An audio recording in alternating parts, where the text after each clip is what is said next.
Hi, folks. This is Steve Thomas. I'm with Keller Williams here in Annapolis, and I am honored to be able to teach this class tonight. It's one of my favorite subjects about in real estate. We're going to be talking tonight about marketing and prospecting. We've got a lot of material to cover, but I need your participation, because without your participation, this will go really fast and you won't learn anything, honestly. So what we'll try to do is we'll go through the materials. If there's times you need to have any questions or anything, please just interrupt me and let's get to stuff. We want to stay on task, a little bit of housekeeping.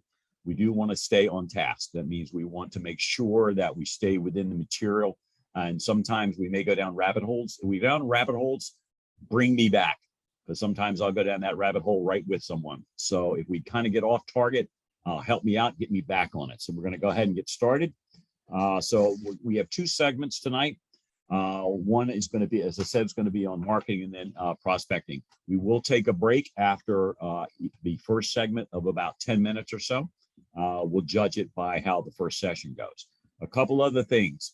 If you decide that you have to leave for a few minutes, try to just stay in the room, just mute yourself and turn off the video.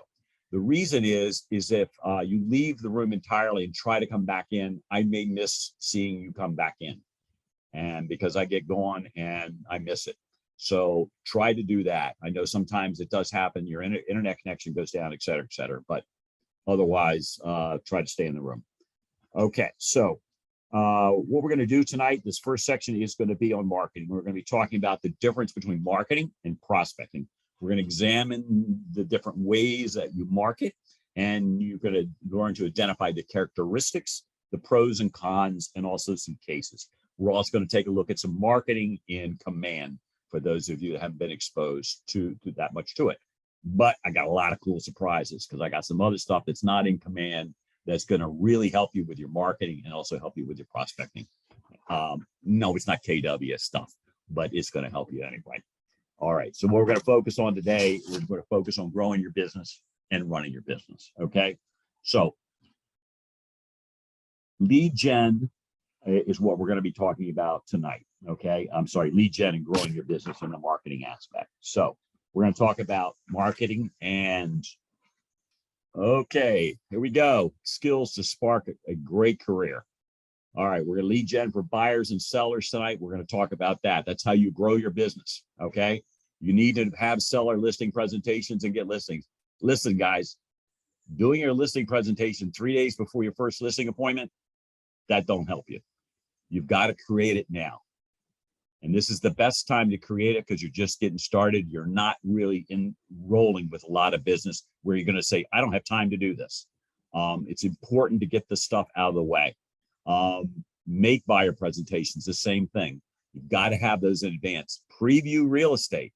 Man, that is so important, especially for those that want to own a territory or don't know a whole lot about real estate, except for what you learned in school. Go to open houses, take your business cards. It's a great way to learn the market. Take a look also, for example, at just properties that are online that interest you in the area. For example, if you're interested in Prince Frederick, you should be going to houses in Prince Frederick, tour them.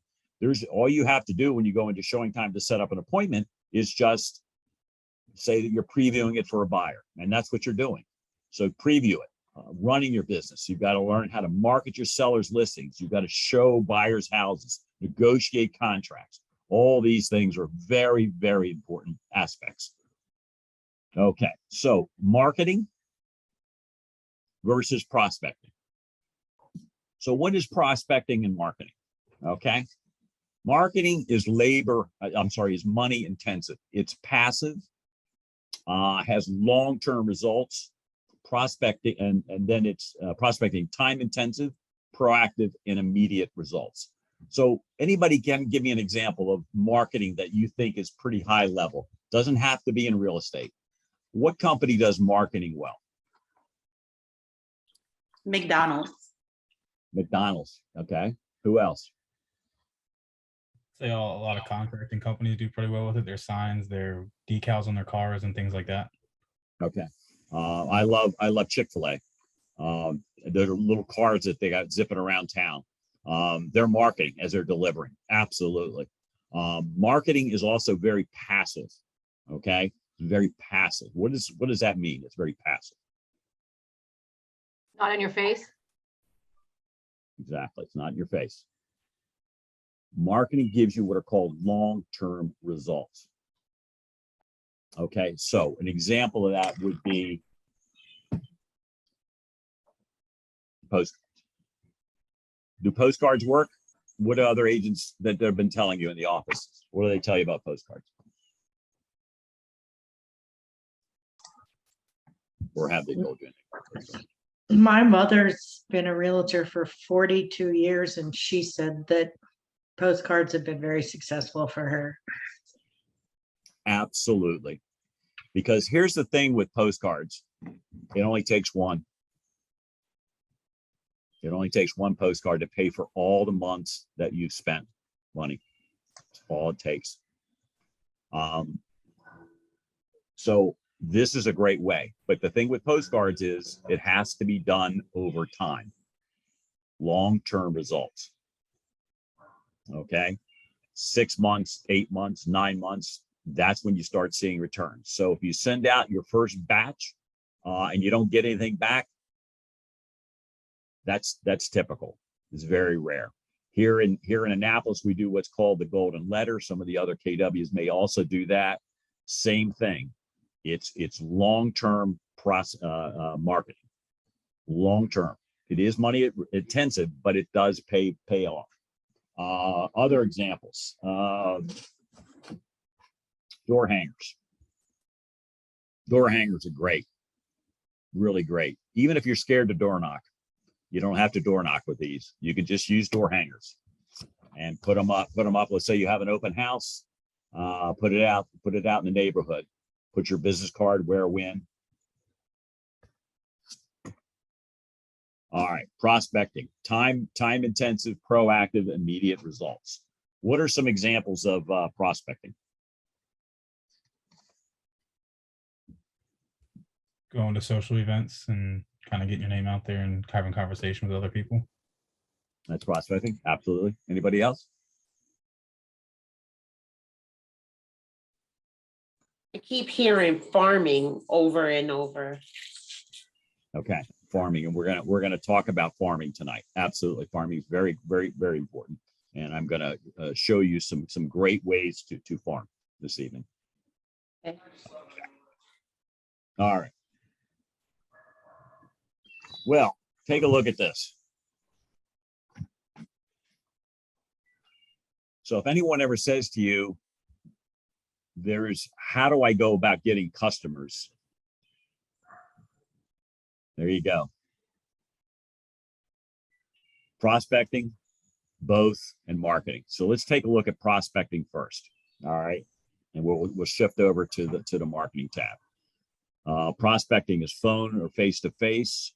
FSBOs, for sale by owners, expired listings. That's something we're working on here in Annapolis. We're also working on absentee owners. Why would absentee owners be a good person to prospect?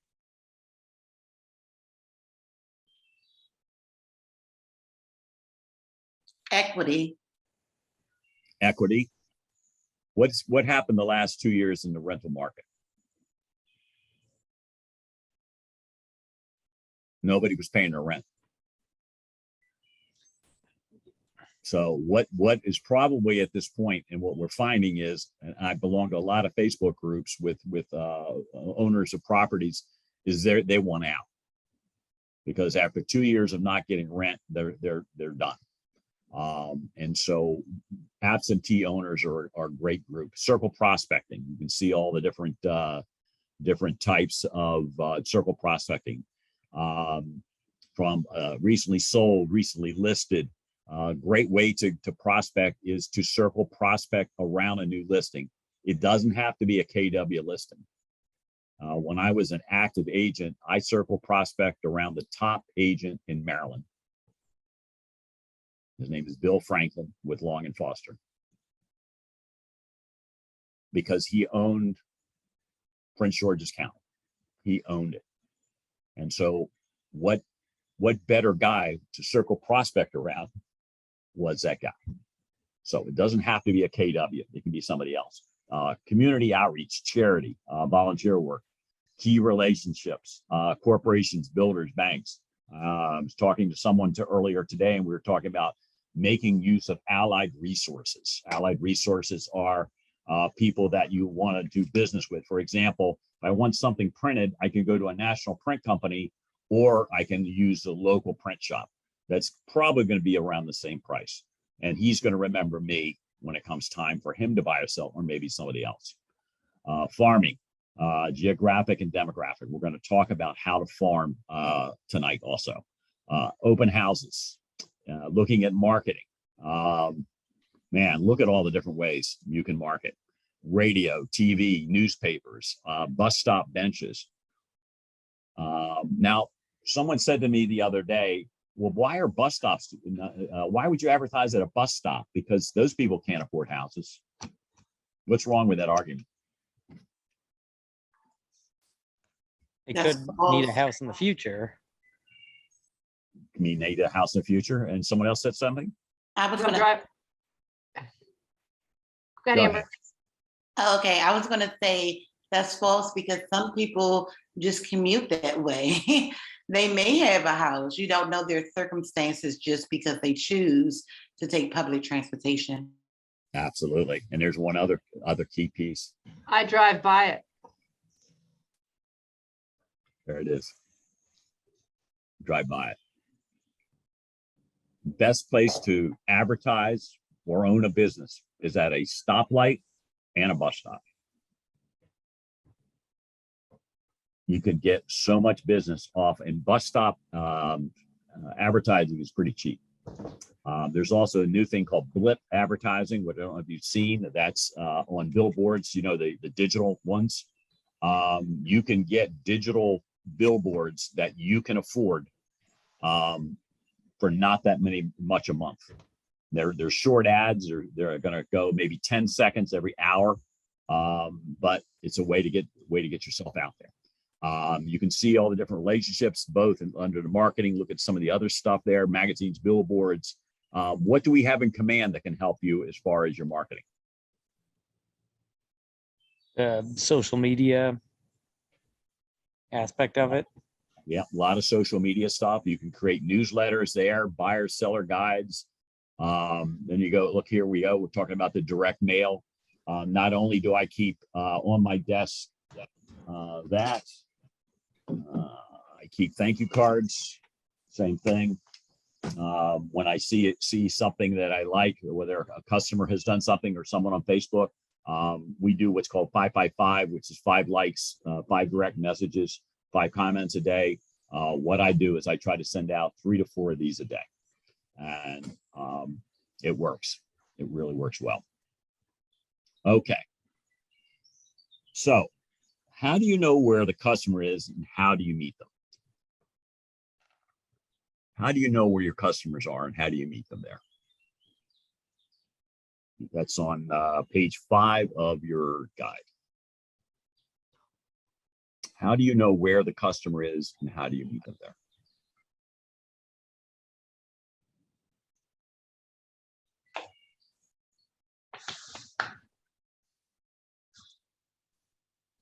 All right, we'll circle back. How do you communicate your value proposition? Does everybody know what a value proposition is? What you offer. What you offer. And I was going to say the other question you asked was everywhere. You find your clients everywhere, especially your sphere, your doctors, your neighbors, everybody you give business to. Absolutely. You never know where you're going to find business. There's an agent in our here at our office who has gotten business in the craziest ways. One of the things that she does is she wears her name tag everywhere she goes. Everywhere she goes. Doesn't matter if she's running out to the supermarket, she keeps her name tag in the car and throws it on. She's picked up business from that. One time she dropped her name tag at a hardware store and ended up with a listing. Another time she was sitting outside of a ice cream shop in Ocean City. And she's an agent in that area. And she had her name tag on. Somebody sat down. Next thing you know, she has a listing appointment. So your customers are everywhere. As Gary Keller says, there are no bad leads. There's only bad follow-up. Okay. How can you come from contribution or connecting in a meaningful way? How do you do that? How are you being taught right now, or those of you that have a little bit of experience, how do you come from contribution? How do you connect to them? To connect using the Ford method and contribution will be knowing the market, adding value, or just any information that you can provide them about their interests or hobbies. It doesn't necessarily have to be real estate, but that's the end goal. Yeah, absolutely. A little bit later on, we're going to be talking about social media. And one of the important aspects of social media is making sure that 80% of your content is personal or pleasure, has nothing to do with real estate. And only 20% of your content that you post is about real estate. We have some agents in our office that do it at a very high level, very high level. And what that means is that they don't wake up at 7 o'clock in the morning and go, oh, what am I going to post? What they do is they sit down over the weekend or whatever day it is. They sit down, they figure out what their marketing is going to be for the week, and they schedule it and get it all set out so they don't have to think about it again. It's really, really important. How important do you think branding and aesthetic consistency is in your marketing? Is it important to have be branded? Absolutely. Yeah, it's I would important. think so. Absolutely.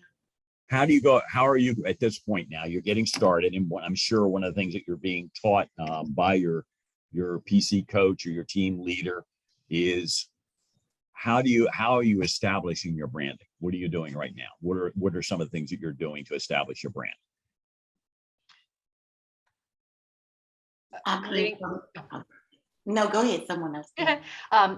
Well, just closing deals, having customers, getting referrals from them, and that's supporting you as you are your brand. Becoming that local expert. Whether or not you are actually that local expert, you are the local expert, and you know it by doing what? By learning the inventory, learning the area.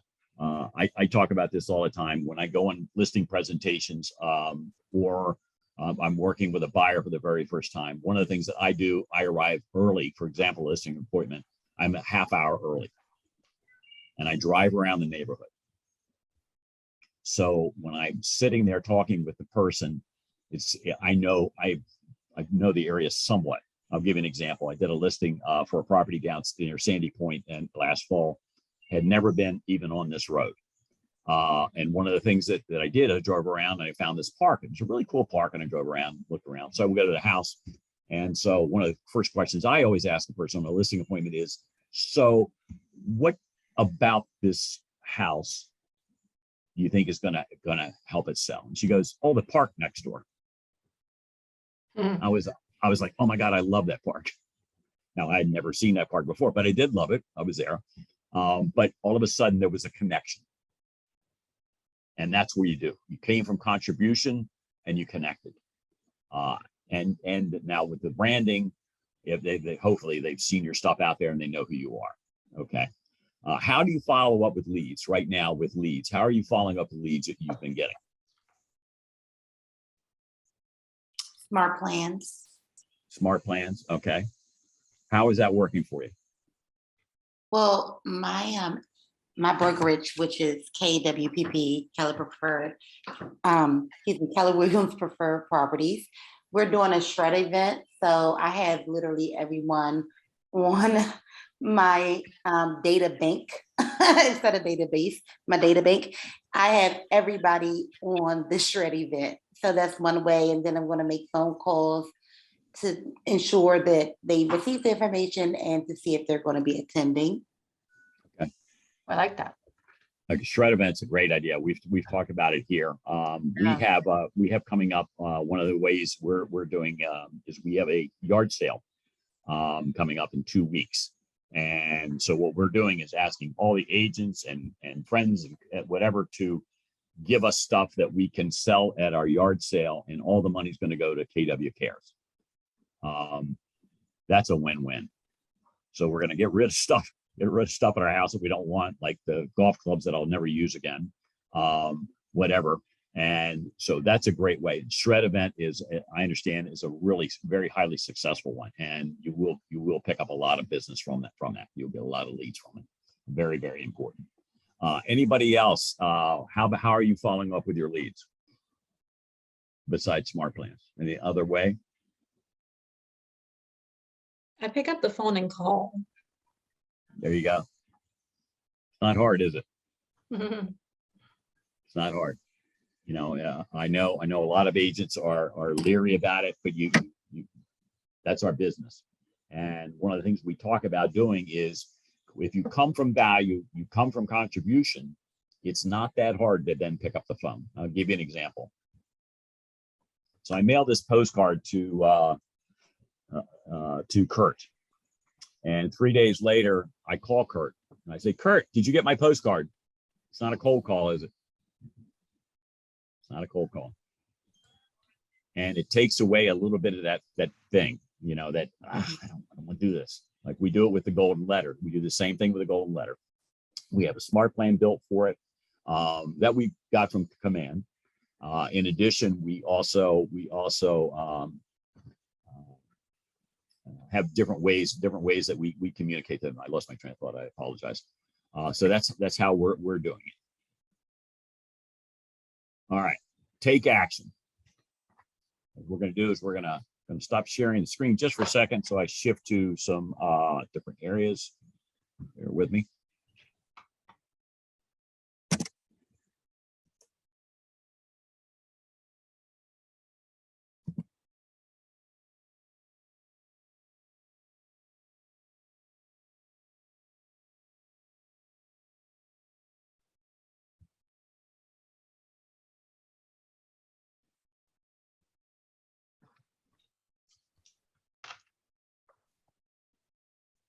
Okay, share the screen again.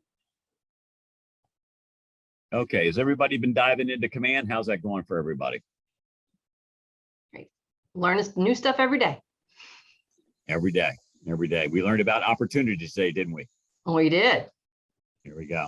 Miss Carrie here got her first transaction in the opportunities tab, and it's filling it in so she gets paid. Congratulations. It's the commissions tab that's more important. Yeah, the commissions tab. There you go. All right. So what we're going to do is we're not going to go through Command. We're just going to go down to designs and going to show you, and you can follow along if you have Command open. And you'd like to follow along, we can certainly do that. But right here is we go into designs. Now, so how many of you have created anything in Command? I'm sorry, in designs. Is that anybody create anything? I have. And who is that? I'm sorry. Carrie. Gary, and what'd you create? I've created some like Facebook posts, Okay. and I've created what else did I create? So, well, because I worked on my website and all that kind of stuff too. Okay. All right. Anybody else? Yes, this is Lisa. I've created open house flyers. I created a landing page, and I also created flyers for the holidays, Memorial Day, Mother's Day, 4th of July. I'm just all set up for everything. It's pretty easy though, isn't it? Very plug and play. That's all I like. Plug and Plug play. and play. I love play. Now, how was the landing page? I know some agents have struggled with that. How was that? It was fairly easy to do because I'm a junkie, Okay. a tech junkie. So it was really easy for me. Okay. Excellent. Okay. So those of you who haven't, so we're gonna show you just show you real quickly how easy it is to do stuff in here. So we have a filter here, which we're not going to fool with. They told me to talk about the filter. Nah, I'm not going to talk about the filter. Trust me, you don't need it. So we're going to create a design. And so we have different tabs here. We can do emails, we can do social, we can do print, we can do video. So what we're going to do is we're going to do something. We're going to do a social. If you're following along, you need me to stop, just holler at me. So we're going to do a social, and we're going to continue. And that quickly, it takes us to all the templates. Now, you have everything from general stuff to listings, everything from coming soon for sales, just sold, local expert, neighborhood snaps, buyer, Keller Mortgage, neighborhood snaps, lead generation. So for those of you that want to try to do that, expert advice, personally branded, business basics. So for example, you want to set up your email signature, you can do it here, or you can also do it through Scott Leroy, the marketing company that we're in business with. So you can do it through them. Social branding, holidays, which you're making great use of, luxury, et cetera, et cetera. And to show you how easy it is, I'm old, but I have figured this out. So you can take a look at it. And these are some of the ones that I've been working on or have done. This is one I did for a townhome that I had listed last fall. I'm working on a door hanger, and I'm going to probably get these printed very, very, very soon for the agents in my coaching program. I think it's going to help them a lot. But you can see listing presentations. Now, those of you that have not done your listing presentation, shame on you. And I want you to get it done by July 4th. That's from me. All right. By July 4th, you better have it done. I'm teasing, but try to get it done. Really, really important. Go on YouTube. Marty Miller has a 66-day challenge. He's got 2 videos on listing presentations. One is a longer one, and then one is a shorter one. Okay. Is it the same format as the buyer presentation template? Because that one was so self-explanatory and easy to go through. Yeah, it's a little deeper because it's going to have more tabs, more slides to it. But again, you can alter it, Carrie, as much however you want to do it. Marty Miller always says that the one that you take in person is a short one. The one that is long is the one you email. Because honestly, when you go for a listing presentation, you want to be in and out. I'm a firm believer in getting in there, getting that listing, and then telling them you got about 15 other forms.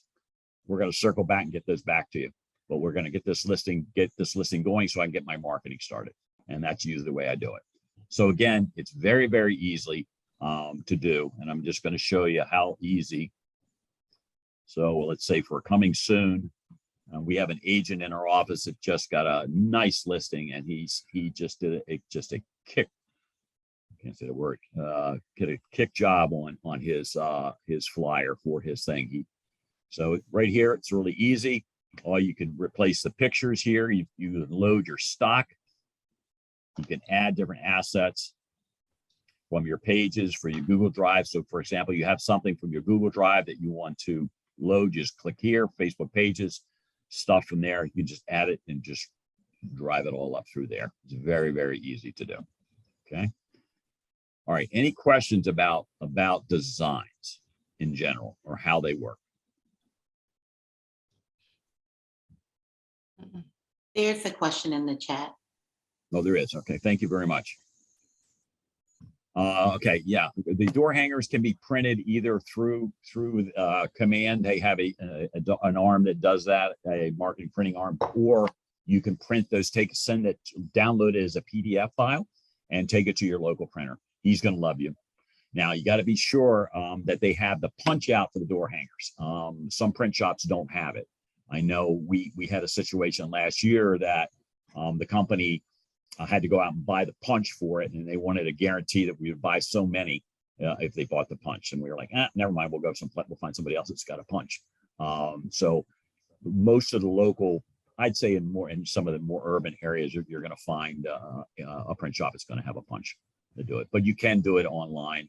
There are tons of companies, and you can upload. Vistaprint is one that's out there, very, very inexpensive, and will actually will be cheaper than a lot of places. So I think it's a great tool. Any other questions about designs? You could do videos very quickly. This is one right here. I don't know if the sound will play, but we're gonna try it and see. We've had problems with the sound playing on these videos in the past.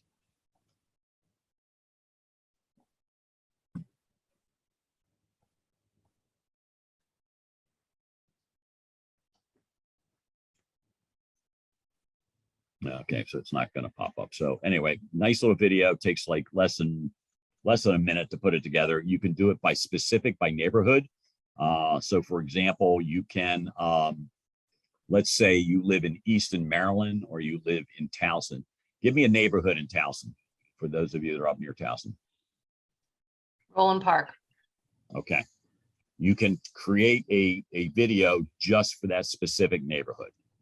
So if you want to target a specific neighborhood, for example, we had a listing that in Laurel that was just, we had 23 groups come through, 20 more than that, 28 groups, I think, came through on an open house. So what we did is we created video for that area just around that particular development to circle prospect. So that's a good way to also do it. All right. All right. Let's see. Now, any designs you create, they're yours to use however you want. We're going to jump over 1 second. We're going to jump over to Smart Plans. Who's using Smart Plans right now? Everybody? Yes. Yes. Okay. All Yeah. right. Don't. Yes. Was that a yes? Yes. All right. Make sure that you have your Smart Plans and then you have the library Smart Plans. Library Smart Plans are the ones that are through contributions through all the Keller Williams in the world. There's a lot of great ones in here. Marty Miller does a lot. My favorite one and the one I push is his biweekly neighborhood nurture. It's a great way of staying in contact with your clients. A great way. All right. So we're going to go back now to our presentation.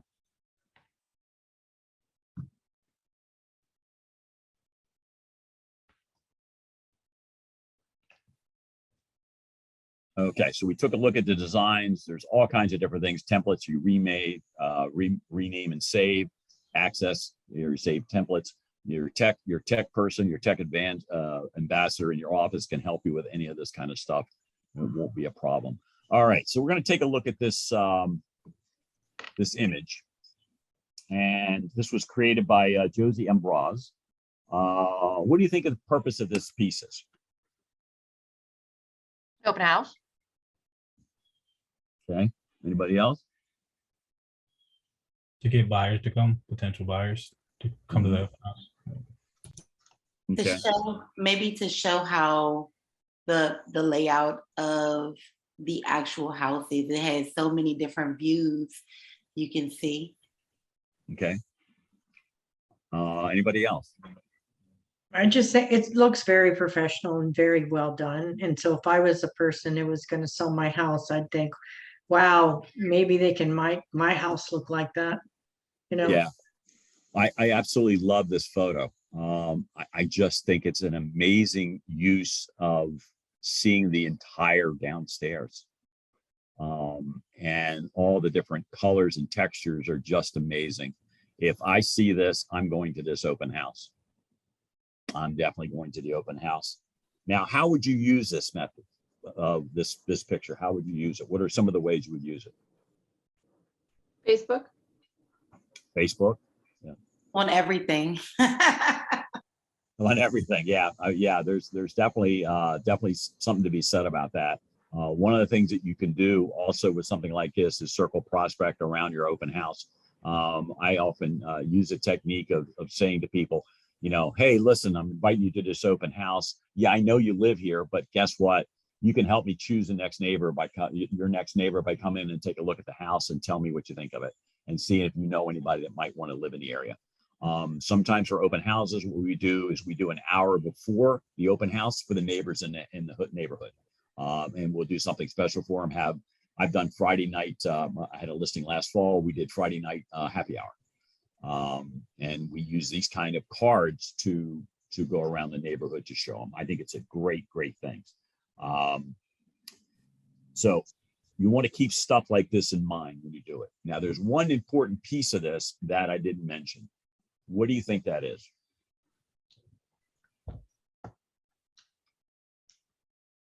Not a lot of messaging. Not a lot of messaging. So many times, and I have examples of marketing pieces, there's just too much stuff and it gets in the way of the message. The message here is, this is a beautiful home. It's waiting for you. to be your forever home. It's waiting to be the place where you can dance and nobody's going to watch you. You can dance all by yourself and have a good old time. That's what this picture tells me. So I think they did a great job on this one.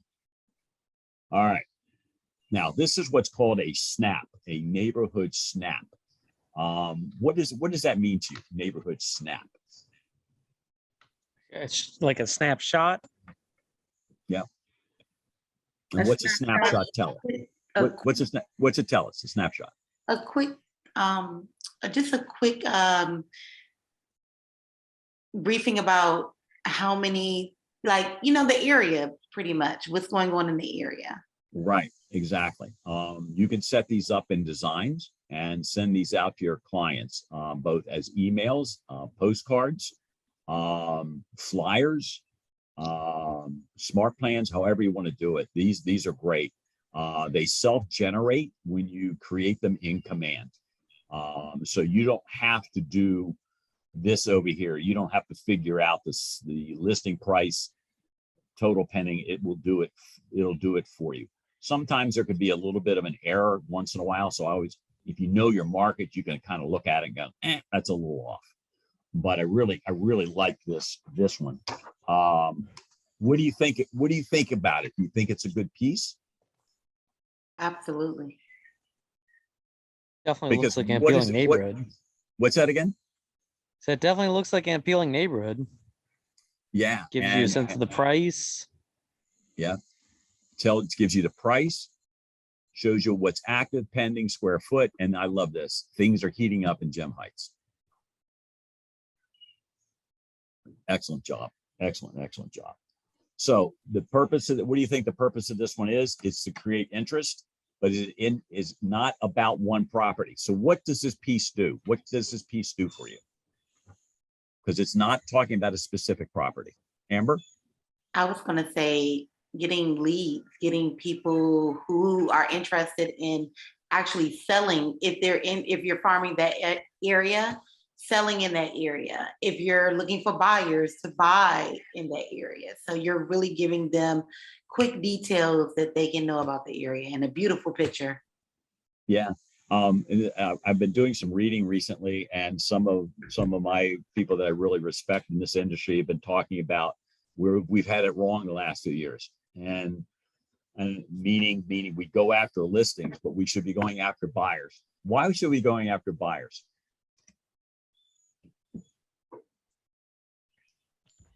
Because ready? They may have a house to sell. That's what I say, they have house to sell. Then you get two. Exactly. So many agents. I just had an agent in my office 3 hours ago saying, "Oh man, I hate buyers. I hate them. All I want is listings." And my response was, "Through buyers come sellers."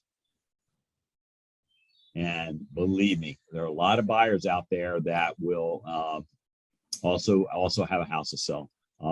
There's an agent in our office that just got a lead the other day, and initially it looked like it was a buy lead for this area. Turns out these people also have a house to sell 2 hours away. So she's got off of what was originally she thought was just going to be a buy. So always take a look. This here can work both ways. It can work both ways with appealing to buyers, and also can work to people that are thinking of listing their property. I absolutely love this piece. So All who right. would you How- want to be sending that? Sorry, who would you want to be sending that out to?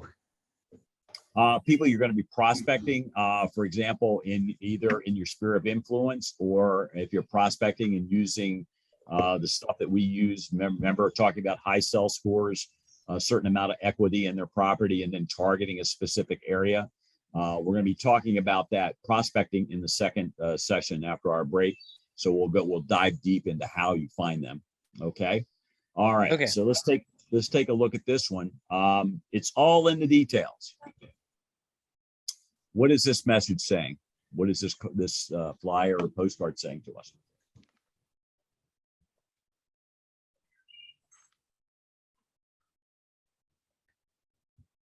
It's giving you a little bit of a sense of what these places are. It's giving you just enough details. Right. What else? Lot nicer curb appeal. So Okay. I'm noticing the details of one house, the grass doesn't look very good. It's just very plain. The other one, it's more bright and vibrant. Mhm. Yeah. Um, Anybody else? Because I have thoughts about this one too. Okay, I have my screen is, well, this is just land in the middle, so. Yeah, yeah. In the details, that's what I Doesn't give get. you a great, doesn't do a great job of giving you a sense of how big it is. Mhm. I personally would remove the vacant lot because I think Yeah. it hurts. I think it hurts it badly. Mhm. I really do. Because I'm drawn to the center. When I look at this card, I'm drawn right to the center, and that's the first thing I say. So I think here, and I think they made a mistake in putting this one in here. It should have been another one. The And picture that to is the right. limited. That's limited Yes. appeal too, right? The vacant lot, that's not. That's a great, Kurt, I hadn't thought of that, and that's absolutely true. Absolutely, it is a vacant lot, and it's not going to appeal to a lot of people. The picture to the right is, a gorgeous shot of the property. The one to the left, not so much, not so much. It's all So garage. how would you use this piece if you were going to use it? Let's say we're gonna use this piece. We're gonna take out the land and we're gonna put in something else. How would you use this piece? Where would this be work for you at? Neighborhood door knocking. I was about to say that. I was about to say the neighborhood that you're listing in, this neighborhood right here, farming that neighborhood. Absolutely, it's a great way to do it. It's a great way to do it. All right, so we're not going to go into the creating material because we already went into design, so we won't be going into that. We're going to go in to show you now campaigns. So bear with me. I'm going to just stop sharing screen just for a second. All right, so now what we're going to do is we're going to look at campaigns. Has anybody run any ads yet? Or are they on teams that run ads for you?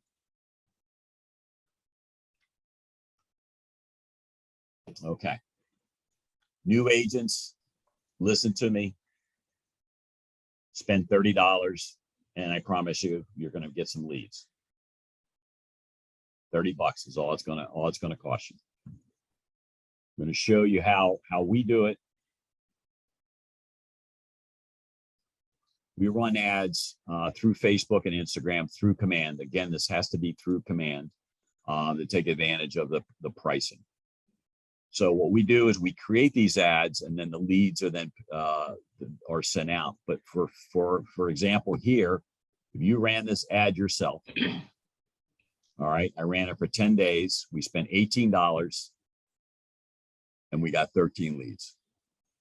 Do you think that was a good investment? Absolutely. Yes. Absolutely. Here's another one. We spent $30. We got 26 leads.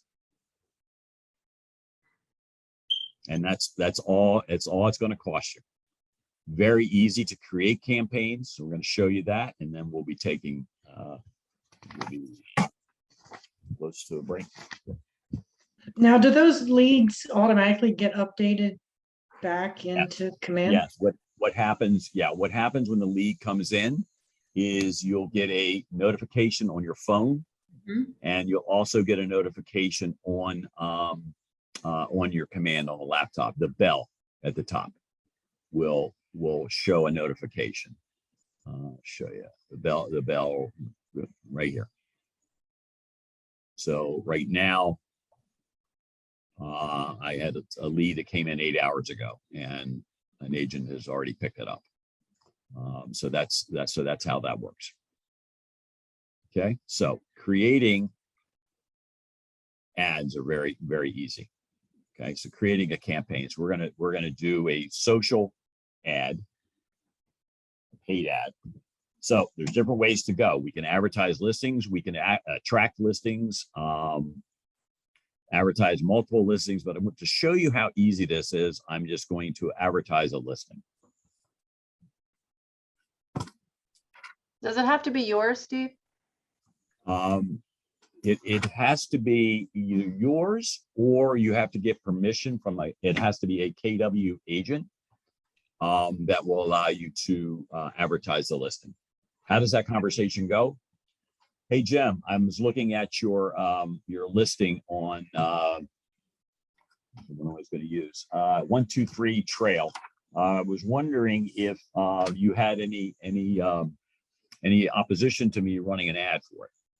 And no one's going to tell you no. I had an agent in this morning, and we're going to be running his running ads for his stuff. So right now we're going to run it on Facebook and Instagram. I'm not going to run it on Twitter at this point. And we create campaign. Well, I'm sorry, I forgot to put in the title. You have to title it. Sorry. And this is easy. We're going to look for the property. So it's 163 Wood. Oops. And over here, you have to make sure all listings. So 163 Wood side. And there it is. And all we do is select. And everything pre-populates. Now, great thing about this, and this is how easy it is. The great thing about this is that you can then alter the content however you want to do it. You can add more pictures. It's very easy to add pictures from the listing. It'll automatically come up. You enter the headline, whatever caught, do your description. And down here is the media. So here we can add more pictures. What's the second picture you always have for a listing? First picture is the outside. What's the second picture? The inside. But which Kitchen. picture? Kitchen. Kitchen. So we don't have a lot of great kitchen shots here, but we're going to just use one just to show you.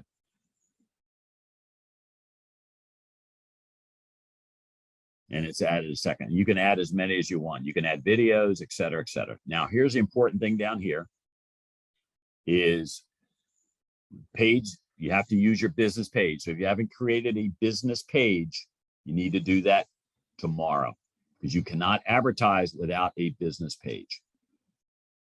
And then where do you want them to go? You want them to learn more, sign up now, apply more. So learn more. Where do you want them to go? Now, who was it that did the landing page? There was someone on this call. Who was that? Lisa.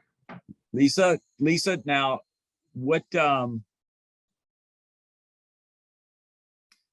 now your landing page, you did it for a listing? I did it for a listing. Yeah, sorry. My brain. Okay, for a listing. Okay. So if you don't have a listing, what you can do, I'm sorry. If it's your listing, you can, and you have permission, you can, and you have permission from the other agent, you can do a landing page for it, or you can use your website, your KW website, either one. Okay. The important thing that you check is this. This way you're going to get their form. They use their form. It's the form that the people that are clicking on these things are used to seeing, and they fill it out like automatic. So always make sure that this is clicked. Okay. Make sure also where you want to target. Now, make sure also that you, second.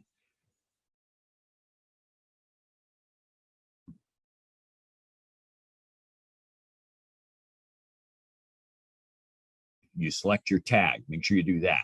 Make sure you assign them to your smart plan. So we have an agent in our office that has what's called light touch. And we also have one in Spanish here. So all different ones. Like here's mine for my personal ones for Facebook ads. So I can assign them to that smart plan right away from here. So when it comes in, automatically they're going to get an email. A text. The way I have mine set up, a text will go out to them first to let them know that I'll be in contact with them. And then down here, you can see the budget.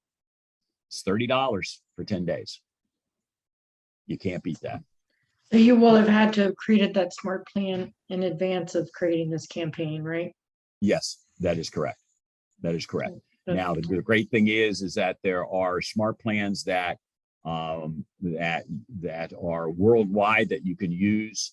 There are agents in our program that have also used them, have created them. I'm sorry.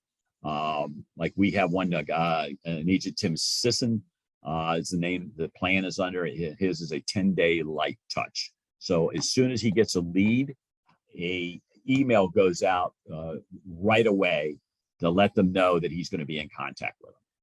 And then a couple of days later, a text goes out to them, and that's the way he stays in contact with them. But you can see the budget's $30. That's all it is. Now, don't get discouraged when you run an ad and it doesn't, you don't get anything the first few days.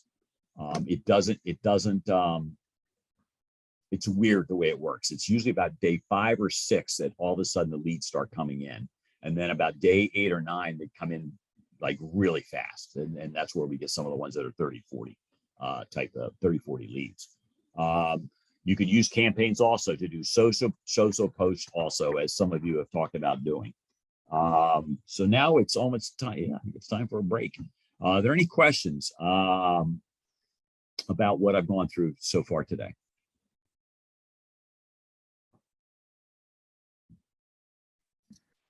I have a question. Sure.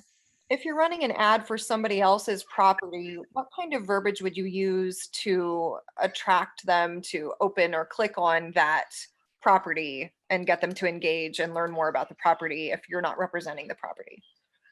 Well, they don't know that you're not representing the property, and the language that you use is just you want to.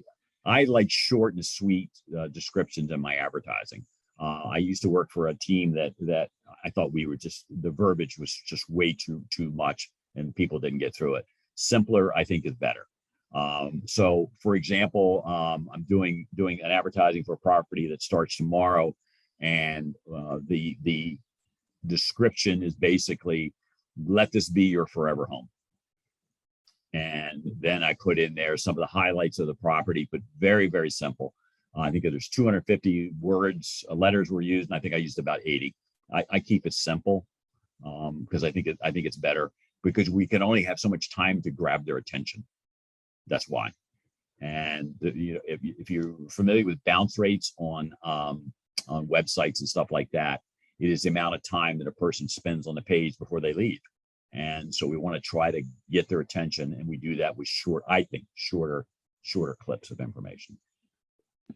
Got it. But when I advertise another listing, an agent's listing, I'm not sharing that it's another agent's listing. I'm not saying it's mine. I'm just advertising a KW property. You cannot advertise another brokerage. In other words, you can't advertise Long and Foster, EXP. You can't do that at all. What you can do, for example, though, is if you can ask permission, if you're at a, let's say you go to an open house for another property that's by another agent, you can ask them if you could do a live video. Especially that works with new home builders.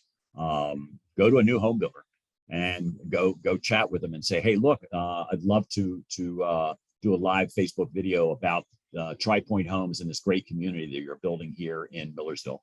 Would you mind if I did one? They're not going to tell you no, and do it from there. Okay. All right. So we're gonna take about a 10-minute break. So it is we'll say 7 o'clock. So we're going to be back at 7:10. I encourage you to not exit the room. Just put it on mute, and also video if you want. And we'll be back in 10 minutes, and we'll get started, and we'll get started with prospecting. All right. Thank you, guys. We'll see you in 10 minutes. Okay, welcome back, everybody. We're going to get started. I will have you out of here definitely before 8 o'clock. Let's dive right back into it. So we're going to be talking about prospecting tonight, which is basically the lifeblood of a real estate agent's life. If you're not prospecting, you're not going to be in real estate very long. Plain and simple. It is the one area that causes most agents to fail in this business. Um, One of the questions I always lead with when talking to agents is you know, how many calls did you make today? How many hours did you lead generate? How many hours a day are you lead generating right now, guys? There is no wrong answer, so don't be shy.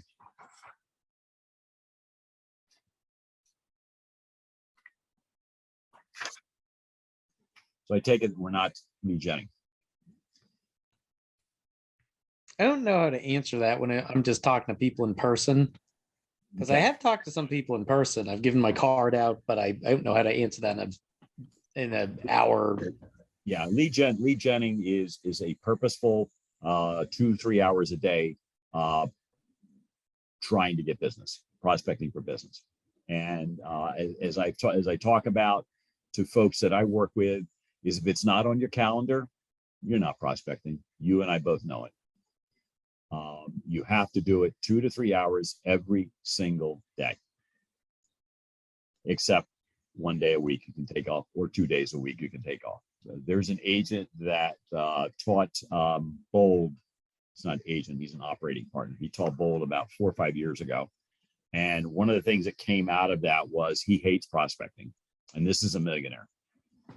But what he does is he prospects 1 day a week until he gets the amount of appointments that he needs every week to be able to stay wealthy. And so what he does, he locks himself in his office. His staff knows not to bother him. He goes in about 7 a.m. and does not come out until he's gotten all of his content, all of his appointments for the week. He says sometimes it's 2 o'clock in the afternoon, he's done, and he's like, yay. Other times it's 8 p.m. But it is a purposeful thing that he does on a daily basis, and you have to do it. Okay, just bear with me 1 second. I'm going to share screen. Is there a set number you want to hit, or is that just sort of varied by agent? No, that's varied by agent. That's, you know, Okay. that's how, you know, I mean, it just depends on what you want. For example, I know an agent in Frederick, Maryland, and she runs a small team of 4 people, and her goal is 5 appointments per week. 5 listing appointments every single week. And if on Wednesday, if she doesn't have that 5, she wants her staff had better tell her why they don't have 5. So that's what her goal is. So you have to set those up. If you're on a team right now, you should be using the daily tracker. The daily tracker will help you determine whether or not you're doing what you need to do. And that's why a lot of agents don't fill out tracking information. The reason they don't fill it out is why, guys? Not doing it? They're not doing it. They're not doing it. And that's why I have 40 people in my coaching program. I have maybe 5 agents that put in their information on a daily basis. And so what does that tell me? The other 35 are not doing it. They're not lead genning. Because Now, that's the only. If you miss it one day, you can go in and fill that back in like the next day. Absolutely. It allows you to Okay. go back to, I think it's 2 days. You can go back 2 days. So if you miss a day, it's not a big deal. Absolutely. It's just getting into that habit.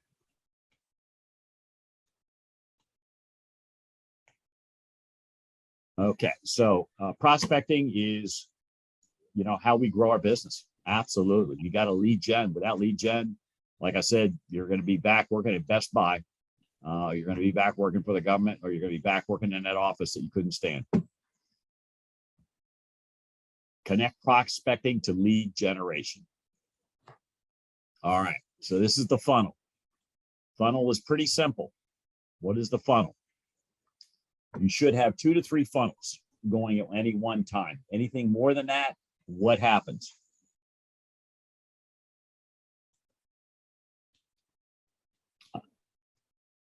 What happens if you have a lot of different funnels?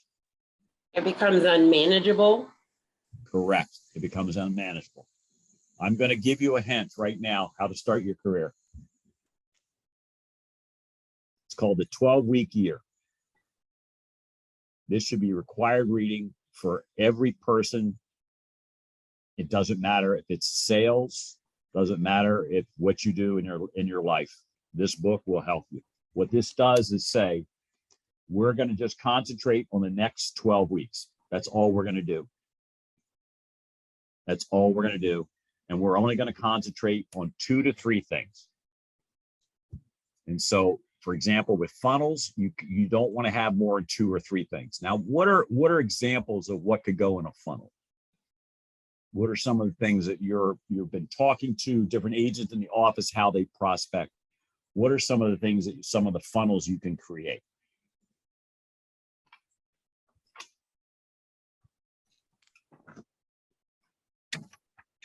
I don't know what the right term for it would be, but one would be just people you know, people you interact with. I'm not sure what the right term. Yeah, SOI, your sphere of influence. Absolutely could be definitely use one funnel. As a matter of fact, brand new agents, that's pretty much where they get their initial business from, is from their sphere of influence. So that can be I one can funnel. attest to that. Yeah, and there you go. So your very first funnel should always be your SOI, or your sphere of influence. Then what I say is find 2 others that you're going to work on for the next 12 weeks. What are examples of that? That can be working expireds. That can be working high sales score individuals. That can be divorce. That can be probate. There can be absentee owners. But the problem with agents make is they use that shotgun approach, and you can't do it. You need to pick 2 or 3 and just work on those, prospecting and marketing to them. Okay, so you see this funnel. Now the top of the funnel is pretty wide, and you're going to get leads and contacts. Now, leads are you're going to be tracking and offering. So basically that's one-way offer-based touch program. So like a smart plan. That's a great way to track them. What's another way you can track your leads? I'm gonna give you a hint. MLS. How can you track leads in an MLS? Oh, I know this one. All right, go ahead, Kurt. You can, I mean, once you start to work with somebody, you can go in there and you can see if they're actually in the MLS, if they're actually looking at things on their own or not. Correct. You can set up a auto search for them, so that you're in contact with them on a daily basis of what's going on. It's a great way to see if the client is engaged. So you can set up auto searches based on their criteria, and that way you can go into the MLS and see what they've been doing. And I'm gonna show you an example of that.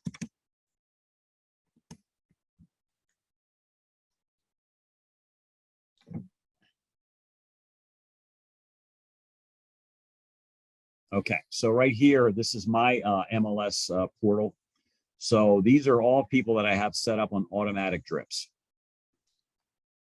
And I can see when they've been in and see how engaged they are. So I can click on Viviana, and I can see she's received 79 emails from me.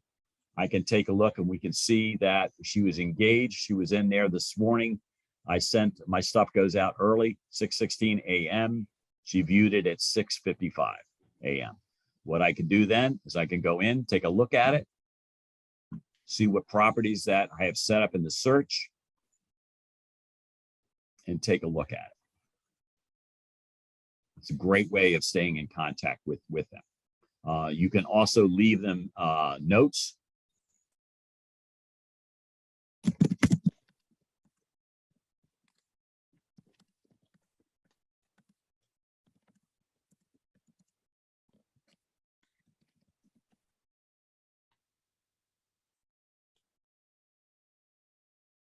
And leave a note. All right.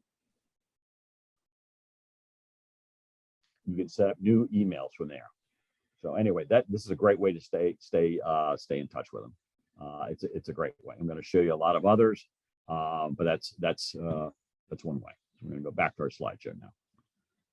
All right. All right. Is there so a slide on here with all the different types of prospecting? Yes. Yeah. Okay. Good. Yeah. Absolutely. All right. So there's message and there's method. Okay, what does that mean? It means we're going to be purposeful and we're going to be intentional. All right. So you have to be clear in your market. You got to match your market. You've got to target your audience. You look at market conditions. You make an offer, a direct offer, and a direct offer.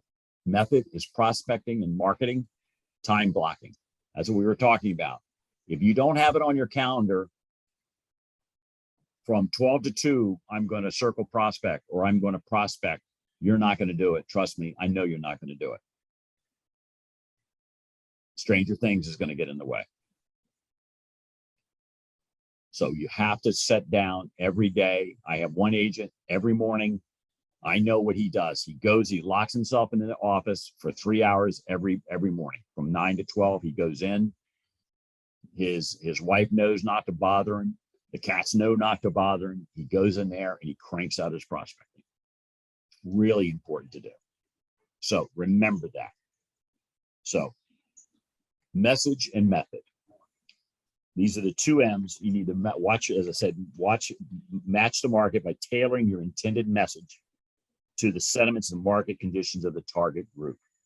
The message should have a call to action. Now, what's a call to action?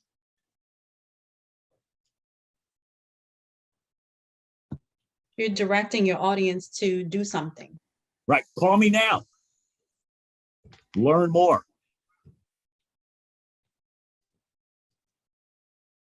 That's what it's saying. You've got to have a call to action. And so when you're doing your advertising, you're building your advertising stuff, always have that call to action. There has to be a call to action. How can you do a call to action in person? Here's an example. And see, I want somebody else to come up with another example. I'm going to give one I use all the time. Elections coming up. Those of you in coaching program know what I'm going to be doing. I'm going to be outside my polling place with 280 bags of smart popcorn, 280 smart charts for the zip code. And every person that walks up to vote is going to start to steer around me because they're going to think I'm going to try to get them to vote for somebody. Instead, I'm going to give them a bag of popcorn and a smart chart that tells them what's going on in the area and say, thanks for popping in to vote. It sounds silly, but 280 people will now know my name by the end of the day. 280 people will have in their hands a smart chart that tells them about the area that they live in. I didn't ask for business. I didn't challenge them. All I did was smile and give them a bag of popcorn and a flyer. Really, really great way to do it. And you've got an election coming up, and you should really take a look at it as a way to do it. Where Okay, do we get where we get the smart charts from? That's coming. I'm going to show you that in a little bit. Okay. All right. So prospecting we talked about, so we don't really need to go back over this. We talked about that in the first session. So just a review. Marketing is money intensive, passive, long-term results. Prospecting, time intensive, proactive, immediate results. And this is the list that we were talking about, the different ways to prospect. FSBOs. Everybody afraid of FSBOs? Little maybe. They're babies. They're easy. How do you approach a FSBO? Have anybody talked with other agents at your office how they go about FSBOs? We have a technique that we teach. What do you? How about in your office? How do you go after FSBOs?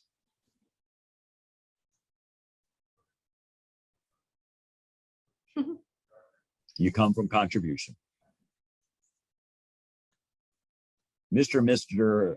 F. FSBO, I know you want to sell your house yourself. That's great. You know, I'm going to help you sell that house. Well, no, I don't want to use an agent. Oh no, I'm not. I don't want to list your property, but I'm going to help you sell this house. What are you talking about? I'm going to develop some flyers for you. Would you mind if I did that? Well, why would you do that? Because I want to help you sell this house. Come from contribution. listen, can I do an open house for you? Would you pay me a commission if I did an open house and I got a buyer out of it? Would you pay a commission for that or a marketing fee? Wait a minute. So you're going to do an open house without a contract? Yeah. Well, no, we'll sign a 1-day thing that if I bring a buyer, that you'll recognize that and pay me a commission. Expired listings are a great way to prospect. We teach here in the office that you do not call an expired the day it expires. Anybody have any idea why? Because then they're going to be the most discouraged. They're not happy, yeah. Yeah, exactly. They're angry. They're angry at their agent. And so what happens the day that expires, they're going to get 25 phone calls. Easily. But what happens on day 2? They get 20. Day 3, 15. Day 4. We say, call them after about 3 months. Look up expireds that are at least 3 months old. Bill Burris, our operating partner, says, go after the ones that are 2 years old. If they're still in a house, they still want to sell that house. Circle prospecting, neighborhoods, apartment complex recently sold.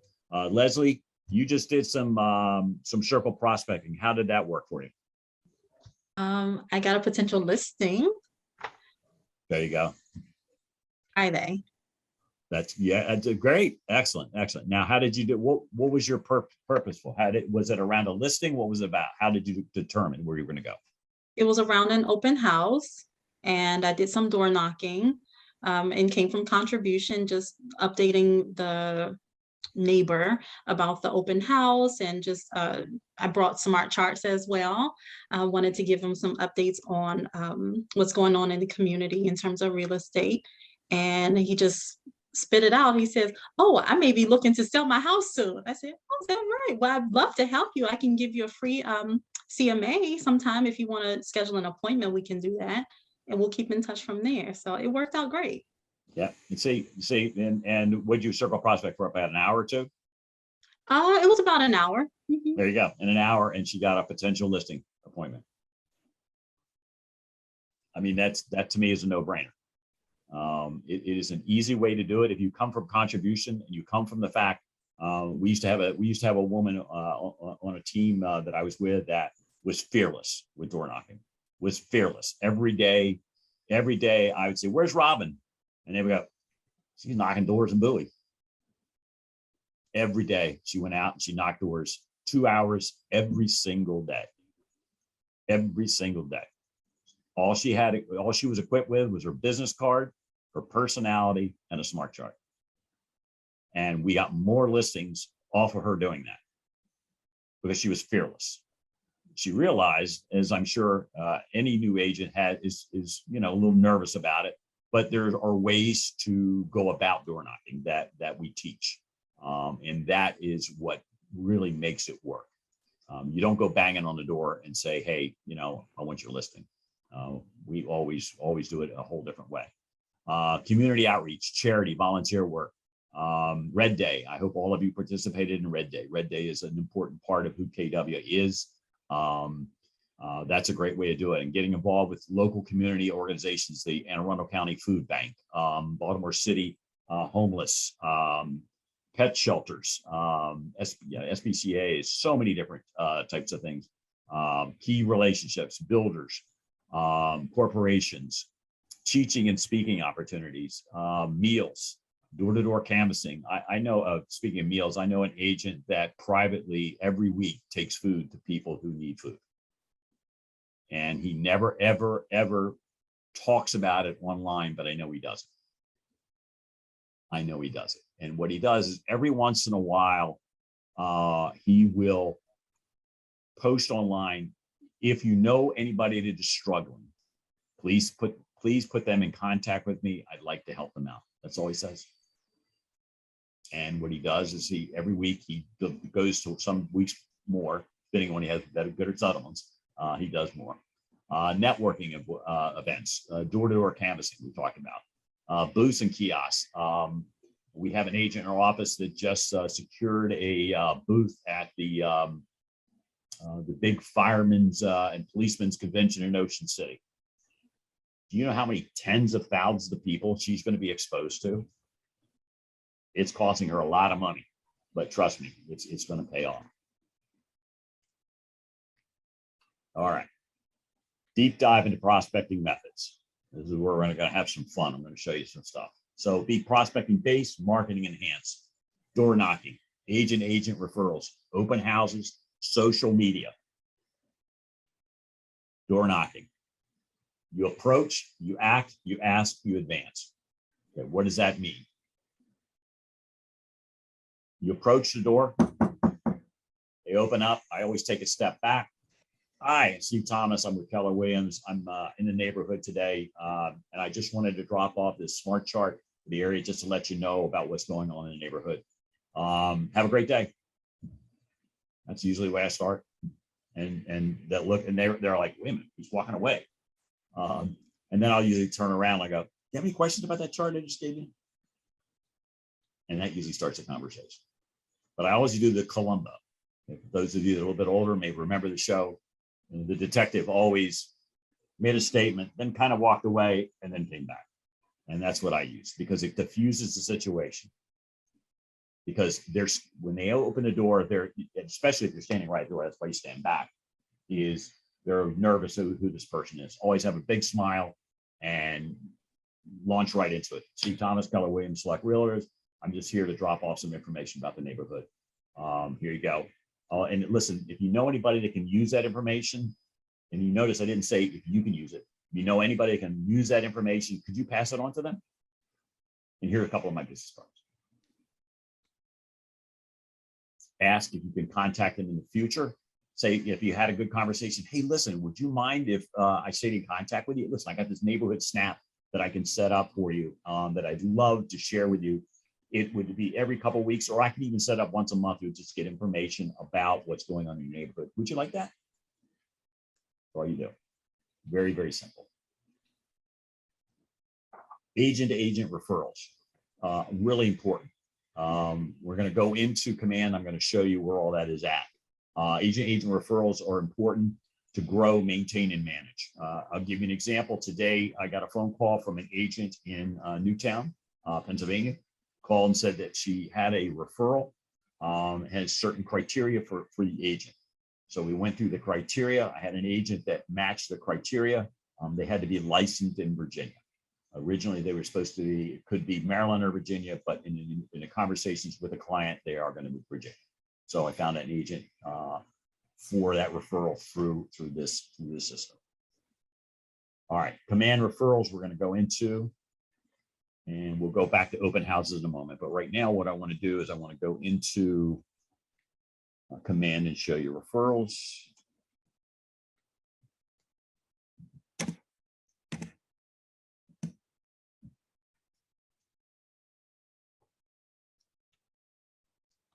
Okay, now referrals are a great way to get a business.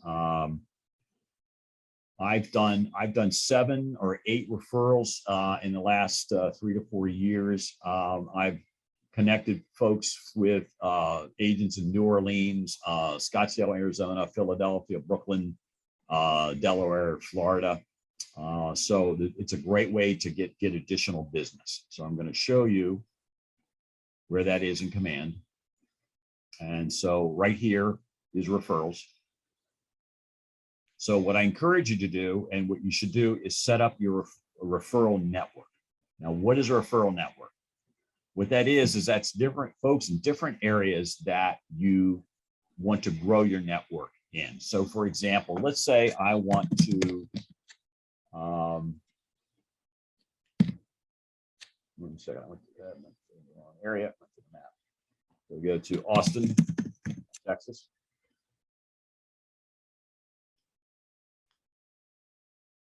And there's 862 Keller Williams agents in Austin.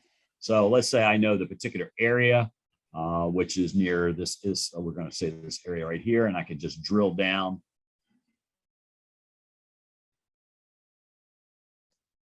And we got down to 294, and you keep drilling down. And so what I do is if I have a customer that is looking for, wants to move to Austin, I usually look in here and try to find, let's say, buyers, buyer agents, exclusive buyer agents, and I'll call them and interview them. And what I usually do is narrow it down to about 3 agents, and then I send that information to my client. I let my client make the decision. Why is that? Why would I do that? To make sure they're the right match for each other, Absolutely. a good match for each other. Absolutely. That's it. And the other reason is if it goes south, they Right. chose the agent. But the real thing, and that's what you're saying is good, is that it's a good fit. It's like I tell my clients with lenders, listen, all the lenders pretty much offer the same thing. It really comes down to who you feel you can work with. That's what it comes down to. All right. What kind of questions do you ask them when you're narrowing that down? Oh, okay. Yeah. So for example, if I'm talking to an agent in Austin, I'll just say, you know, my initial questions are really just to get kind of friendly, like, oh, you know, it's great being part of Keller Williams. Like, you know, how long have you been in real estate? And they'll tell me, and then we, you know, we'll trade some war stories, and then you know, I'll get into the here's the situation. I have a client that's moving from Brooklyn, New York to Austin. They are very professional couple, very well educated. So they're looking for someone that is very articulate, and knows the market very well, knows statistics, because they're going to want answers to statistics. That would be one approach. The other approach today, with the one I had today, I told the agent, I said, we have 2 elderly folks. One is 90 and the other person is 87. They are very nervous about making this move because they've lived in the same house for almost 50 years. So you're going to have to take your time with them. They're moving to an area they do not know. So they're going to need your education as far as good areas to live, et cetera, et cetera. And that's how I usually will position it. I take it with each person and how they are. That's how I narrow it down. But again, I narrow it down to 2 or 3. I've had to go south. My son in Phoenix. I got 3 agents for him, and he selected the one I didn't think he was going to choose. He selected a bro because it was around his age. I thought he would go with someone more seasoned. Well, guess what? The bro turned out to be a bro, and was not a good fit. And so we ended up having to find another agent for them. All right. So now we talked a little bit about that piece of value. So we're going to talk about smart charts. Now, smart charts you access through your MLS. Okay. Has anybody been into smart charts?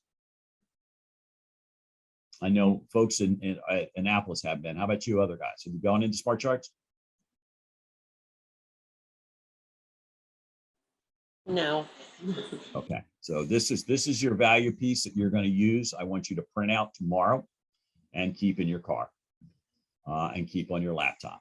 Okay, so it's in your Bright MLS. You're going to go to Smart Charts, Smart Chart Pro. Okay, anybody that's with Annapolis want to share what Smart Charts is that knows about it?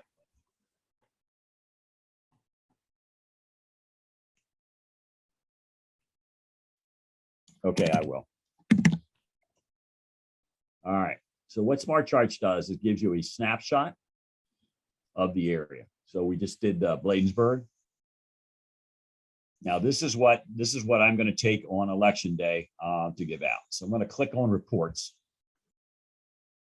and I'm going to do what's called a local market insight report. Now there's different reports within here. I'm sorry, one is detailed, and this is the simpler one, that one that I want to use as a handout. So you can select all, detached. So for example, if you're doing a generic piece to hand out to everybody, just do all. It's updated. May is not here yet, so we're going to watch what happens when we select April.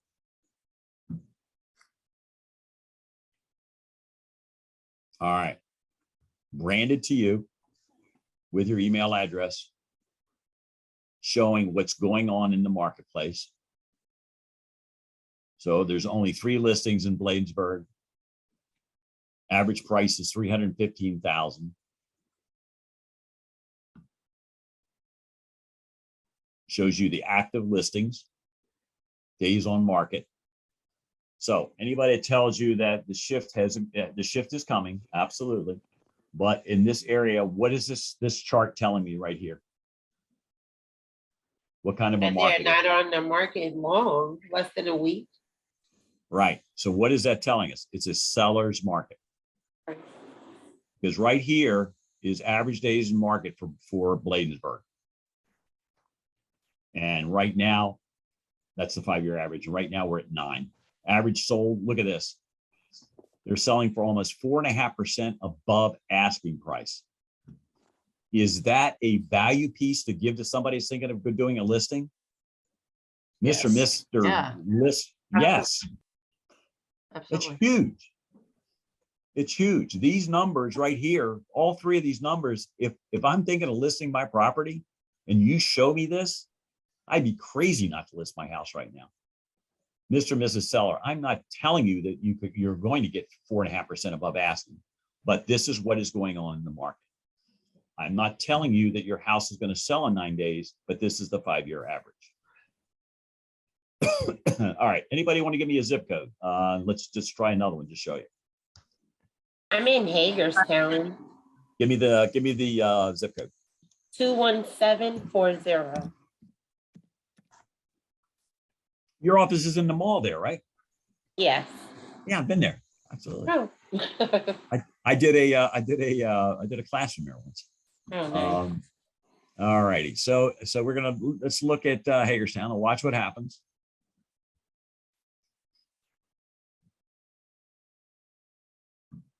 Okay, so in Hagerstown, we're looking at what's going on in the market, and I always jump down to the bottom because that tells me what's going on. There you go. In Hagerstown, the 5-year average is 158 houses on the market. Right now, it's 83. Days on market's 46. Average right now is 26, 2.5% over. Look at this, 5-year average, under 100%. So it is still a strong seller's market up there. A strong seller's market. Thank you. You got it. How often So- do they update this? It's done once a month. So May will be up probably about the 10th or 12th of the month for the previous month. So June 10th or 12th, you'll get it. And I saw when you print it off, is your contact information always included on it? Yes. Yep. Absolutely. Okay, I saw your phone number wasn't on there. Is there a way to get that included as well? I'm sure there is. But I usually I always attach my business card with it. Okay. All right. So let's go back to our slideshow. All right.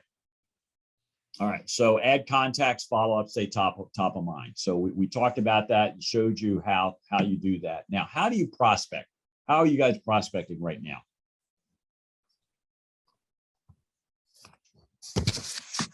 What are the ways you're going after business? Remind. Open houses, posting on social media, calling people, things like that. Okay. All right. We're going to go into Remind because somebody said the magic word. All right. We're going to go Remind a bit. So we talked about open houses. I'm sorry, we're going to talk about open houses for a bit. Always host a speaker. What you can do with that is one of the ways to do is partner with a vendor. Vendor being a lender. They'll split the cost of everything that you want to do. I know one lender, he loves to bake cookies. He'll bring us cookies. And so have someone else there with you. Offer a gift. I like to do gift baskets or Amazon gift cards. All of those kinds of things. Partner with another agent. I've given away flat screen TVs in the past. I've given away dinner certificates for, like, I had a listing up in Canton, and we gave away at our open houses, we gave away gift certificates to some of the restaurants there. You got to get the house in showing shape, and then you go live. You know, it's really important to prepare for open houses. A lot of agents go into them kind of half. You know what? It is a good way to show yourself as a professional and get business. I've done open houses. I did an open house in Annapolis, Maryland 2 years ago, and I ended up, and they gave me a fake name, fake email, and fake phone number. And less than 2 months later, they were in contact with me. Boy, would they have egg on their face, because then I found out who they really were. And I ended up selling them a house in Canton. So you never know where the lead is going to come from. Open houses for new agents. If you're not doing open houses, you're crazy. Reach out to your brokerage. Reach out. If you have a Facebook page, reach out on that page. Make sure with your brokerage how they allow that kind of stuff. Say, I'm looking for open houses. Hey, can I do an open house? And then do it and handle it professionally.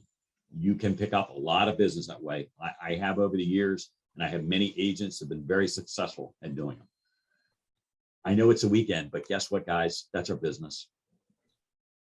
You know, if you have agents, I have agents right now in my coaching program that are not doing open houses because it's Saturday and Sunday.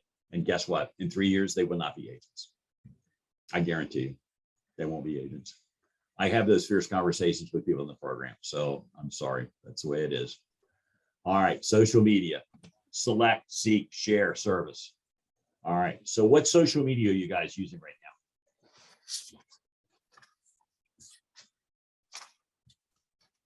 Facebook, Instagram. Okay, now how are you using Facebook and Instagram? I am posting, sometimes I post inspirational things, and sometimes I post, I go live if I'm doing an open house, and or if I'm even showing a client a house out, you know, I'll record a video. I will, you know, just post a picture of myself, and sometimes, and I try to do a little bit of everything. Okay, anybody else?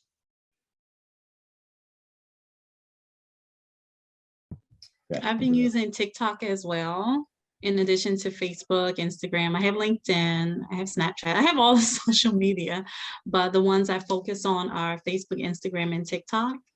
Okay. Now, what is the length of your stuff that you do? Usually at 1 minute or less.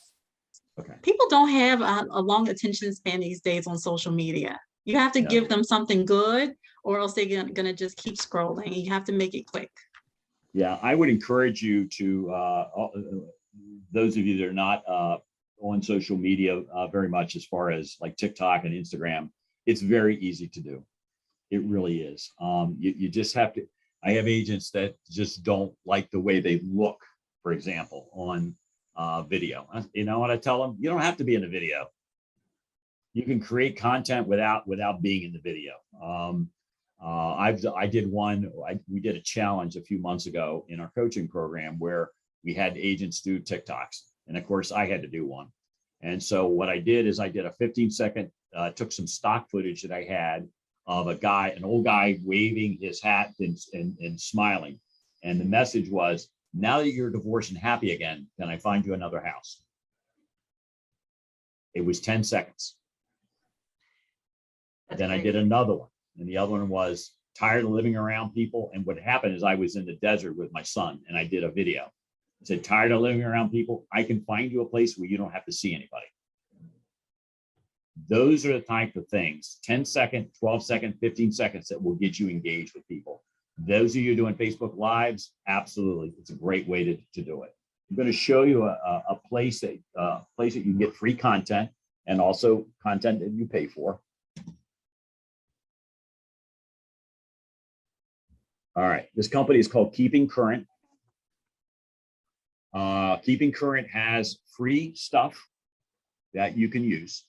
In addition, they have branded content and 2 levels, and they just introduced a new level. But I want to spend some time on this, and then we're going to be wrapping it up. Is they have the one that they just added is video. Now, video that you're in using a teleprompter and pre-done scripts. So you don't even have to write the script. It will be there for you. I've used these before on other platforms. It's a great way to get across your message. This, I think it runs $50 for a month. Now, the great thing about this is it will post automatically to your website and post automatically to your business page. And it does it daily. So you don't have to worry about it. I'm sorry, and also Instagram. You don't have to worry about it. So the free content, what you can do is not branded to you, but you can use it and you just download it and use it. I'm just going to show you what some of it looks like.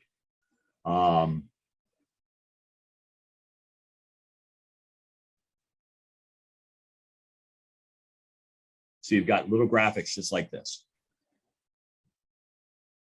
Buyers, sellers, interest rates, pricing.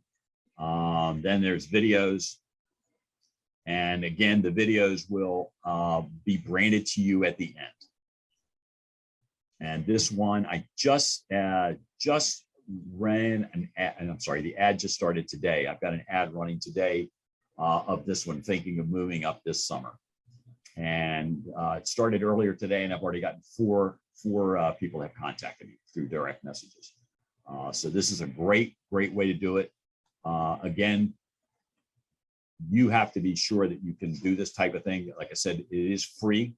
The stuff's just not branded. So it's a great source for you to use for your social media. Try to get involved with all different forms of social media. Pick where you're strongest and go after it. Okay.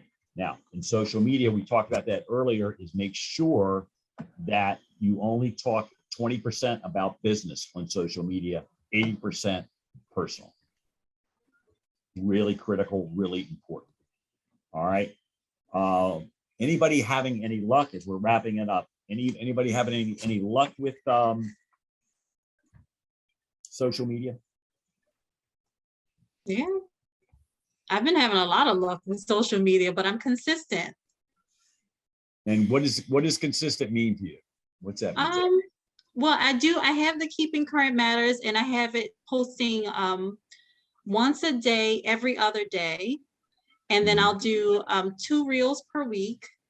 But I try to at least engage every single day, adding new people, engaging with the people who are already following with me, like, comment, direct message, those sorts of things. So it's working out for me because I'm engaging with my audience and they're referring me to their audience, which is growing my audience. All right. So right here, we talked about earlier, in the first session, we talked about funnels. 80% got 90% of business from 5 sources or less. There it is, guys. So you don't need to be all over the place. If you take 12 weeks, work on 3 funnels, you'll be fine. You will come at it in 12 weeks. You will have business. You're going to go, that old guy was right. That sucker was right. Prioritize your stuff. List. These are all the different types. Start narrowing it down. And then you notice focus. Right here, there's just 2. I'd say to go to 3, but there's a 2. Concentrate, take action, develop your plan. Develop the plan. All right. So any questions about anything that we've talked about today? I do have a quick question about Yes, the designs in Command. You showed a video that can be used for advertising or for marketing from Keeping Current Matters. Only thing I don't like about Keeping Current Matters is that it's not on par with the branding colors and the fonts. Like KW has all the things that look uniform. So I'm just wondering if those if Command has designs that include videos and not just text. They have some videos, but you can upload them. Oh, okay. Yeah, you can upload them. Videos are a very weak component right now of Command. It is coming, but it is one of the weaker components. So there are, I would encourage you to take a look at some other, there are a lot of them out there. I used to have one called Big View. I had another one, I can't remember the name of it. It gave me 3 videos a month for $100 that were branded to me and had a lot of content. So there's a lot of them out there. A lot of times what I'll do is I'll do a subscription with a company, and I'll just stay with it for 5 months and download a bunch of content, and then I store it. But I do the content to make sure that it's content I can reuse. All right, so I make sure that what I pay for is content that I can use in 5 more years. Okay, so always look at it that way. Don't do content that you're going to pay for that you can only use for one specific thing. All right. I have a question. So if, Sure. because I tried to set up a campaign to do an ad through Facebook, and I have my Facebook connected. It says it's connected, but yet it doesn't work. Who in Keller Williams, is that like, would I go to like Sandy? Yeah, Or you would go to your tech person my first. tech person to help Go with to your that? tech person first within your office, and see if they can solve the problem. The problem, Debbie, what you're just talking about is a common issue. So that has been a problem in the past with connecting those two. The Facebook account actually Yeah, recognizes. because it looks connected, but every time I create the campaign, it says you're not connected. It says, do you want to Yeah. connect? And I say yes. And then it reconnects and then it still won't do it. Yeah, so contact your tech person, and what they'll do is they'll put in a support ticket. You can do it yourself, put in a support ticket, but I'm going to be very honest, and I'm telling everybody here, when the support ticket comes from your tech ambassador, it gets looked at quicker. Okay. It's plain and simple. So reach out to your tech person if you're having trouble connecting. Yeah, because I've been just doing them directly on Facebook, but I don't get the leads that way. I see that people hit it, but I don't know who those people are. Right, and that's what we did. That's why you have to control it that way. Yeah, so that'll work. What other questions can I answer for anyone here? I have multiple questions actually. Earlier you mentioned, I think it was in the prospecting section, you mentioned divorced. Yes. How exactly do you prospect those? I know you've said in the past, agents sometimes will find a divorce attorney and they'll basically give them. How exactly are you prospecting? You walk into the office. You walk into the office and say, "Hey, I'm a real estate agent here in Annapolis, and I want to focus on divorce." That's all you say. If you go into a divorce attorney's office, they've had other real estate agents come in and said the same thing. So that's the way you can do it. You can send them emails. You can send mail and stuff. Best way is to walk in with a box of donuts. Okay, but you wouldn't do anything beyond that if they decide they wanted to be in business with you? Well, if they decide they're going to be in business with you, they're going to send you clients. That's how you know they'll send you clients. Okay, so there isn't really a prospecting aspect for it. They're sort of giving it to you once you. That is correct. Yeah, there's no real prospecting. They're not going to give you a list. They'll say, yeah, this is Jerry and Sally Smith are divorcing, and they need somebody to help them with that transition. Okay. Other question I had is, as far as doing open houses goes, how do you start signing up for that? Open houses, you would approach listings, people that have listings, and ask them if you can do open houses for them. You and I can talk about that outside of this call, but that's basically what you do. You just call the agent or text the agent, email the agent, say, I see your listing at 125 Main Street. I'd love to do an open house for you. Can I do that? I had one more question actually. As far as, because I know when you're getting clients, you're going to want to be informed. And I know there are ways to go on command to basically stay informed as to what's happening in the state of the market and everything. I don't find that kind of information in command. I find information about what's going on in the marketplace by the internet. Command's not going to really tell you that kind of stuff. Okay. I mean, it's going to give you a snapshot. If you're talking about the MLS smart charts, it's giving you a snapshot of what's going on. You have to read daily. You've got to be on the internet and looking at articles constantly to see what's going on. You can't rely on a single source. Are there resources you can recommend for that? Realtor.com, Iman, Keeping Current Matters has stuff. Your Maryland Board of Realtors has stuff. Just Google state of the real estate industry and you'll have thousands of articles. Okay. All right. Anybody else have any questions? I do have one question. Sure. I guess, how do you approach lenders or introduce yourself to lenders, letting them know, or I guess building that relationship or that rapport? Well, I'll be honest. One of the great ways to do it is to try to find new lenders that are just as hungry. Okay. I'll give you an example. We had two young men walk in our office today that looked like they were fresh out of lender boot camp.